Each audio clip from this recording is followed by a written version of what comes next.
स्वागत है मेरे चैनल में आप लोगों का। तो मेरे जितने बड़े भाई बहन और माता पिता हैं मैं उनको प्रणाम करना चाहती हूँ। और मैं आप लोगों को एक लाचारी की सुना रही हूँ। मेरा गाना अच्छा लगे तो वीडियो को लाइक शेयर सब्सक्राइब जरूर करना। धन्यवाद।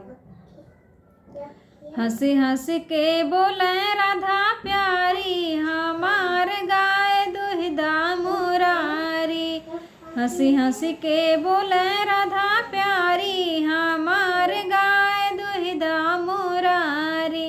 बागों में दुहिदा बगीचों में दुहिदा, बागों में दुहिदा बगीचों में दुहिदा। दुहिदा ने बुलवा के यारी हमार गाय दुहिदा मुरारी। दुहिदा ने बुलवा के यारी हमार गाय दुहिदा मुरारी। हंसी हंसी के बोले राधा प्यारी हमार गाय दुहिदा मुरारी।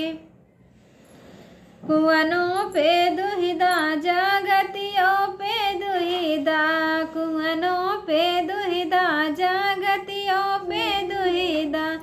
दुहिदा घड़ी लवा के यारी हमार गाय दुहिदा मुरारी। दुहिदा घड़ी लवा के यारी हमार गाय दुहिदा मुरारी। हंसी हंसी के बोले राधा प्यारी हमार गाय दुहिदा मुरारी।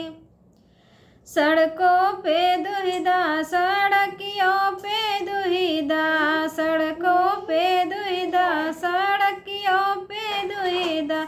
दुहिदा सड़कियों के यारी हमार गाय दुहिदा मुरारी। दुहिदा सड़कियों के यारी हमार गाय दुहिदा मुरारी। हंसी हंसी के बोले राधा प्यारी हमार